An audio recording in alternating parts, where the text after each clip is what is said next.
Okay, this is a quick look at IXL Skill H3. And I'm going to write some things down that you should probably write down. But I'm going to write them in gray because once you get the hang of this, you will not do this anymore. All right, the first thing I'm going to show you in number 1 is because of the associative property, all right, because of the associative property of addition, we can regroup. If this is all just addition, we can regroup this. Instead of m plus 3 being in parentheses, we can put the 3 plus 1 in parentheses in our minds and say, well, really, this is m plus 4. Again, what I'm writing in gray is what you could do in your mind instead of having to write it on paper. Same with number 2, the associative property allows us to regroup this and think of this instead as 5 times 2 multiplied by j. And so that is 10 multiplied by j, 10j. All right. In number 3, we have to use both the commutative and the associative properties. The commutative property allows us to rearrange when we're adding two things. So I can make this z plus negative 1. Okay, you can switch the order of two things. If you're just adding negative 1 plus z, you can switch and make it z plus negative 1.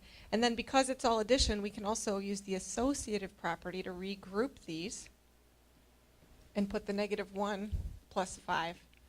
Think of those as being grouped together with this addition, and the final answer is z plus 4.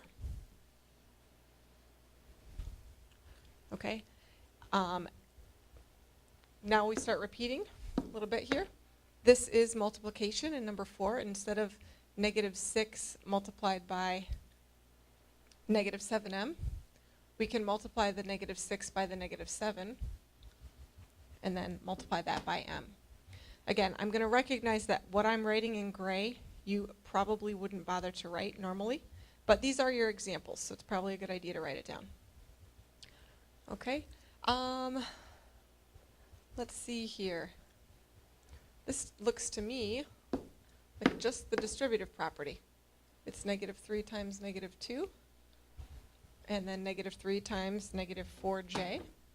That's positive 6. Okay, and then positive 12j. So you could write it that way, or 12j plus 6.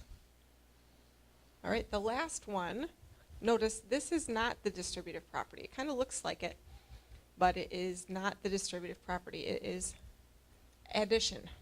Okay, we're just adding 4. And because this is all addition here, I can regroup this, the associative property. I can make it b plus negative 6 plus 4, which is really b plus negative 2. Now, you could probably get away with typing that answer at IXL, but when it comes to simplifying things, it's better to just say b minus 2. Adding a negative 2, you get the same effect by subtracting 2, and that is the simplest way to say it. All right?